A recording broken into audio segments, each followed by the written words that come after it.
moving ahead, which they inherited from their parents and from their neighbors and from their friends. And right, we're born into a world where time and history and characters and plots and issues are already well underway.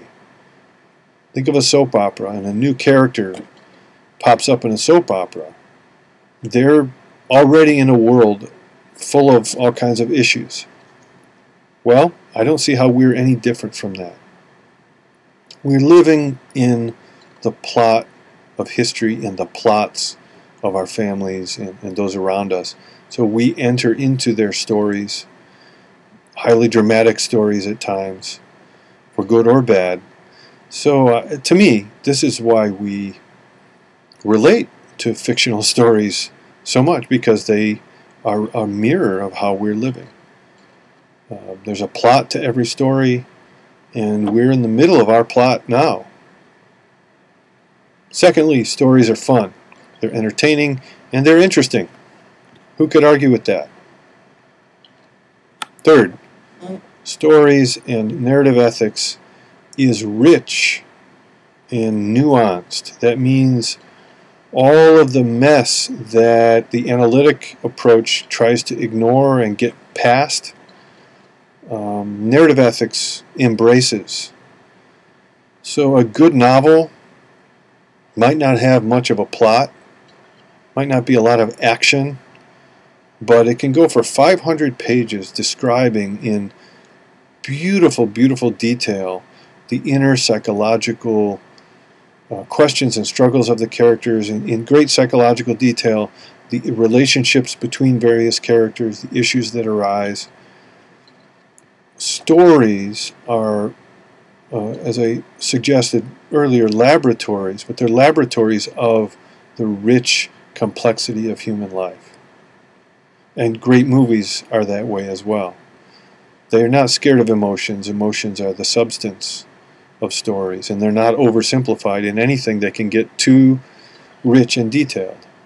But I think that's a good thing. That's a benefit of this approach. So if you have two approaches to ethics, and one approach says, oh, you got to ignore a lot of that stuff. You know, I know it happens in your life, but it's not relevant to ethics. And you have another approach that says, embrace that stuff. That stuff's important. It's part of your life. Don't ignore it. In fact, describe it. Look at it. Dwell on it. Think about it. Everything. Everything is up for grabs. I think that second theory, that second approach, has a much better chance of capturing more about human life and more about ethics. But it does have its drawbacks. One, the range of interpretations of a story. 3D. So you all go to a movie. I know you've all had this experience, right? A group of people go to a movie, and you come out and you start talking about it, and you have very, very different interpretations of the movie. That's just a fact. That's how it happens with stories. Stories can't tell you how to interpret the story. Ever think about that? A story can't tell you how to interpret it. It's always up to you. And to the extent that you're identifying yourself in it, you're a different person from your friend sitting next to you, so they're going to project different parts of themselves into the story than you do. This is built in to stories and to ethics based on stories. So one of the dangers or risks here is that an ethics that is based on stories can be pretty subjective, can be pretty hard to base ethics on stories and to claim that you have arrived at understandings that everyone will agree with. It's more likely you're still going to end up with a lot of differences of opinion if you're basing your ethics on stories. Secondly, even though you are experiencing yourself and thinking about ethics in the story, when you're doing ethics, when you're trying to now really think and reflect on what you've learned, sometimes it can be very hard to put a story into words, to summarize what you've learned. So you might have learned something, and you can feel convinced that you've learned something, and you've grown from the experience of watching this movie, But when someone asks you to put that into words, not always that easy, not always that clear. Now, that doesn't mean it's impossible, but it's a bit like a person who goes into the art museum and insists on explaining why the art is beautiful. That can backfire, right? And you say, so that's sort of taking away from the point of art and the beauty of the art. You're supposed to just see it and experience it. So when you're doing ethics, and we're going to do this in this class all semester, talk about stories and then ask, okay, what's the lesson of the story, what's the meaning of the story, and how does it work? It's hard to do, and that runs the risk also of killing the lesson, killing the spirit of the story or the power of the story, which didn't rely on you being able to explain it. A third, I think, major drawback to narrative ethics is manipulation.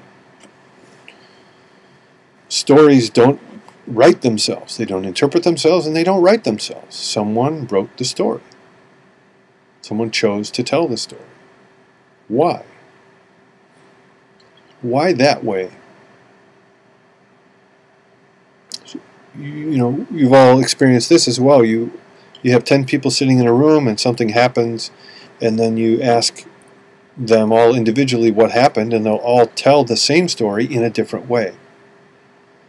And every way you tell the story pushes people in certain directions and takes them away from other directions. So when you tell a story, you're manipulating people at a certain level. Well, when you're watching a movie, you're being manipulated, especially with your emotions. The rich details of the story might be influencing you in ways that you don't even realize. You're not even aware of it. And you might come out of the movie theater feeling strongly about racism or this, whatever it is. But in fact, you may have been manipulated into that in ways you don't understand. And we all are aware that this happens in advertising, right? That's why advertising has become so ironic. Advertisers are it's almost a rule now, they have to make fun of themselves within the ad because they know that they're manipulating them. So if they just try to tell you something, they know you're going to be skeptical and you won't believe them. So then they tell a story, or they make fun of themselves and you laugh with them, and now you've connected with them and they think they've convinced you to buy their stuff because you have felt good. Another way of manipulating you. Well, movies do that, books do that by definition. So do we want our ethics to be based on feelings generated by an author or an advertiser or someone else who's trying to persuade us to feel and think a certain way? Could be dangerous. The final, pretty obvious objection is, how can you base ethics on fiction?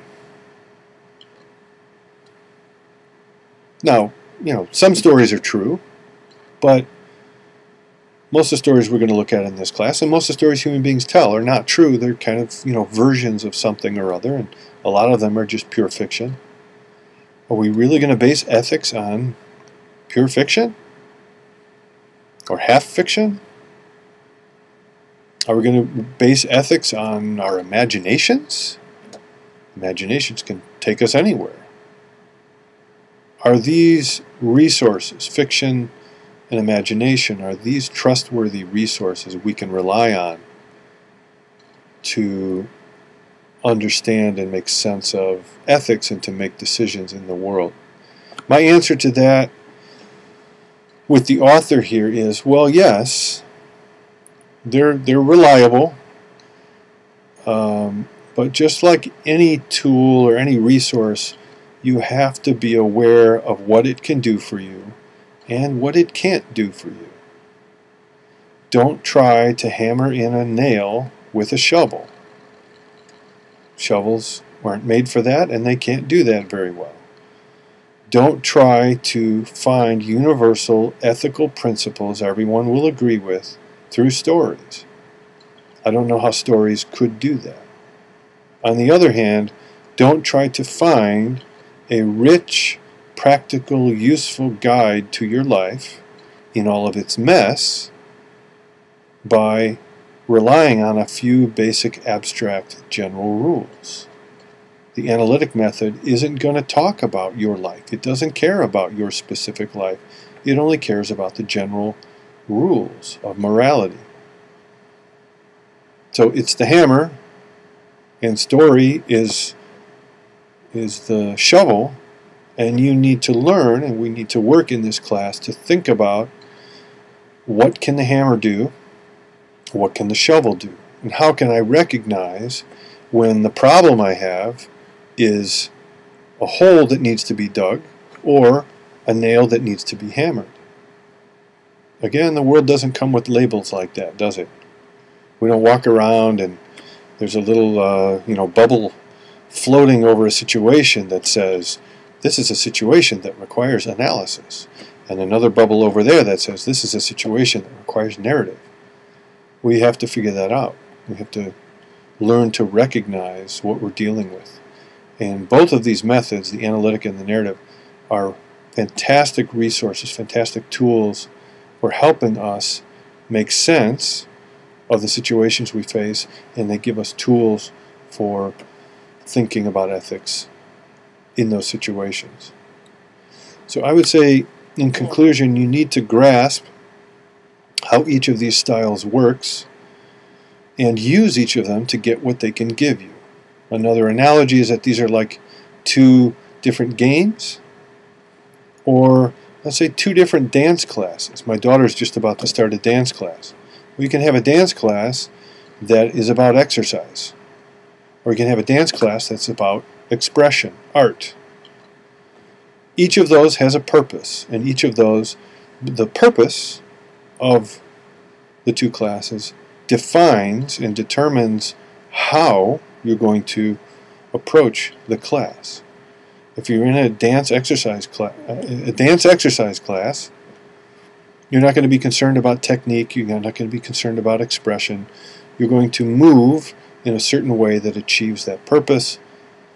If you're in an expressive dance class, you're going to approach the whole movement in a very different way. So we're going to have two basic, very general basic approaches to ethics, and we need to know, does this one help me exercise, or does this one help me express myself? What are the limits of this one? How far can it take me? What are the limits of this one? How far can it take me? And how can I judge which situation I'm in? So on the one hand, you're going to learn, you need to learn, how to break down a situation, how to ask really good questions of it, and to try to find its basic parts, the basic ideas or concepts that give it definition. What ideas are beneath the surface you're going to need to ask? What do I need to understand in order to answer this question? What is being assumed but not stated explicitly? On the other hand, you're going to need to learn how to tell stories and how to hear stories that relate to your life. In one sense, you already do that all the time. But you need to learn how to recognize what a story is saying and what it's doing to you, how it's manipulating you, how it's influencing you. And you need to learn to be really careful and try to separate out, or try to at least assess or determine whether or not that influence is legitimate. Is it relying on bias? Is it relying on prejudice, for example? Stories pull you in, and they get you to imagine yourself in these different situations. You identify with these characters and you root for them and you become them in some ways. You draw conclusions about what should happen, what's right and wrong, and those conclusions then influence your life. So you need to become better at understanding and recognizing what stories are and how they shape your life. We have gone for how long now? My battery's running out. I don't know.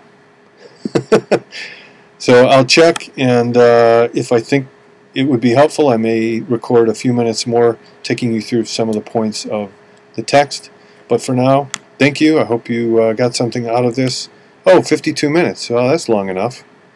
All right. I hope this works. I will see you next week.